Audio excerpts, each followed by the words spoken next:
For decades, millions of viewers welcomed one television family into their homes every single week. On screen, they saw warmth, trust, and a marriage that seemed almost perfect. Michael Landon and Karen Grassle became the heart of Little House on the Prairie, creating one of the most beloved couples in television history. Their chemistry felt effortless, convincing audiences that the love between Charles and Caroline Ingalls was as genuine behind the scenes as it appeared in front of the camera. But years later, Karen Grassle revealed that the reality was far more complicated. After decades of remaining largely silent, she opened up about the challenges she faced while working on one of America's most successful television dramas. Her memoir painted a picture that surprised longtime fans, not because it tried to erase the show's legacy, but because it showed that life behind the cameras was often very different. From the story audiences watched every Tuesday night, Karen's account was not about turning heroes into villains or rewriting history. Instead, it offered a deeply personal perspective on the pressures of working in Hollywood during the 1970s, a time when many performers, especially women, often felt they had little power to speak openly about difficult workplace experiences. Looking back years later, she described moments of disappointment, frustration, and emotional strain that remained with her long after filming ended. Born on February 25, 1942, in Berkeley, California, Karen Grassle grew up in an environment that shaped both her strength and her determination. Like many families, hers faced personal struggles that were rarely discussed outside the home. Those early experiences taught her resilience and helped develop the quiet composure that would later become one of her greatest strengths as an actress. From an early age, Karen found herself drawn to the stage. Acting wasn't simply a hobby. It became a way to understand people and express emotions that often remained hidden in everyday life. She studied at the University of California, Berkeley, before continuing her theatrical education in England, where she trained in classical performance. The experience refined her skills and gave her a deep appreciation for disciplined acting. After returning to the United States, she spent years performing in theater productions, building her career one role at a time. Success did not arrive overnight. Like many stage actors, she worked tirelessly, taking opportunities wherever she could, while hoping that one breakthrough role would eventually change everything. That opportunity arrived in 1974 television. Producer and actor Michael Landon was developing a new series, based on Laura Ingalls Wilder's beloved books. The project would become Little House on the Prairie, and Karen auditioned for the role of Caroline Ingalls, the compassionate mother whose quiet strength held the family together. She won the role. When the series premiered, few people could have predicted the impact it would have. Audiences immediately connected with its themes of family, perseverance, and kindness. At a time when America was recovering from years of political division and social uncertainty, the show offered something comforting. Stories about ordinary people overcoming hardship through love, honesty, and determination. At the center of that success stood Michael Landon and Karen Grassle. Together, they created one of television's most recognizable marriages. Week after week, viewers watched Charles and Caroline face life's challenges side by side, supporting one another through loss, hardship, and hope. Their performances helped transform the series into a cultural phenomenon that remained popular long after its original broadcast ended. Yet while audiences admired the fictional relationship, Karen would later explain that her professional experience behind the scenes became increasingly difficult. As the show's popularity grew, she believed her contribution deserved recognition equal to the importance of her role. According to her later recollections, discussions about compensation became a turning point in her relationship with the production. She felt that her requests for fair treatment were not received the way she had hoped, and over time she sensed a noticeable change in the atmosphere surrounding her work. Karen later wrote that she gradually felt less involved in major storylines, believing her character's presence became smaller as the series continued. Whether every creative decision was connected to those disagreements remains a matter of interpretation. But from her perspective, the experience left her feeling undervalued and increasingly isolated.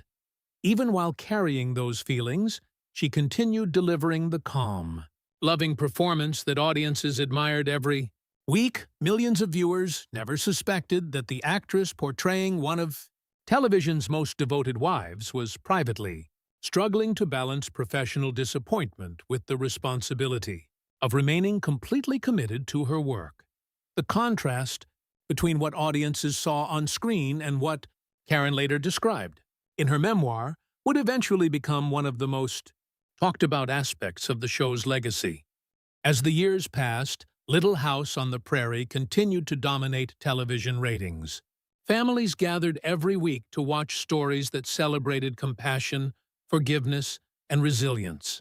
For viewers, the Ingalls family represented stability during uncertain times. Few imagined that behind the scenes, many cast members were navigating the same complicated workplace dynamics found throughout the entertainment industry. Karen later reflected that one of the hardest parts of her experience was maintaining complete professionalism regardless of how she felt. Every morning she arrived on set prepared to become Caroline Ingalls, a woman who radiated warmth and patience, even when she herself was carrying frustration that remained invisible to the audience. In interviews given decades later, Karen explained that speaking openly about workplace concerns was far more difficult in the 1970s than many people realize today. Conversations about respect, equal treatment, and professional boundaries were far less common, and many performers believed the safest option was simply to keep working and avoid conflict. Looking back, she admitted there were moments when she wished she had spoken more openly. At the time, however, she believed protecting her career required patience rather than confrontation.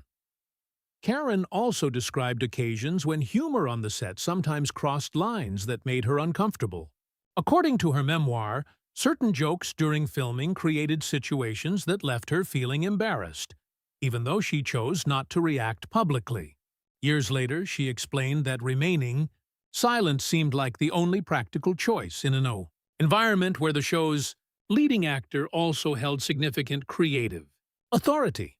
It is important to remember that these recollections represent Karen's perspective, shared many years after the events occurred. Other members of the cast have described the atmosphere differently, illustrating how people working in the same environment can come away with very different experiences. That complexity is part of what makes this story so compelling. Rather than presenting a simple conflict between heroes and villains, Karen's memoir describes a workplace filled with talented people, strong personalities, creative pressures, and decisions that affected everyone involved. It is a reminder that successful television productions can contain both extraordinary artistic achievements and personal struggles at the same time. While she continued portraying the steady and compassionate Caroline Ingalls, Karen was also facing challenges away from the cameras. She later acknowledged that these years were emotionally exhausting. The pressure of maintaining a demanding filming schedule, combined with unresolved frustrations, gradually took a personal toll. In her memoir, she openly discussed struggles with alcohol during that period of her life, describing herself as someone who continued functioning professionally while privately fighting an increasingly difficult battle. Her honesty surprised many readers. Instead of presenting herself as someone who had always made perfect decisions, Karen chose to include the painful parts of her own story as well. She admitted making mistakes, experiencing emotional burnout, and carrying resentment for years before fully understanding how deeply those experiences had affected her.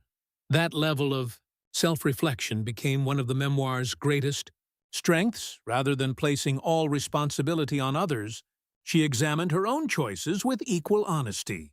She wrote about how childhood experiences, personal relationships, and workplace disappointments combined to shape the person she was becoming during the height of the show's success. For many readers, That openness made her story feel remarkably human. The woman millions admired as the calm and dependable Caroline Ingalls was revealing that, behind the scenes, she often felt anything but calm. Yet despite everything she described, Karen never allowed those struggles to interfere with the quality of her performance. Episode after episode, season after season, she continued bringing warmth, compassion, and quiet strength to the screen. Her portrayal became one of the defining elements of Little House on the Prairie, helping establish the emotional foundation that kept audiences returning year after year. Even today, many fans still consider Caroline Ingalls one of the most beloved mothers in television history. Ironically, Karen herself would later admit that she underestimated just how much that character meant to generations of viewers. At the time, she was simply focused on doing the best work she could under circumstances that were often far more difficult than audiences ever realized.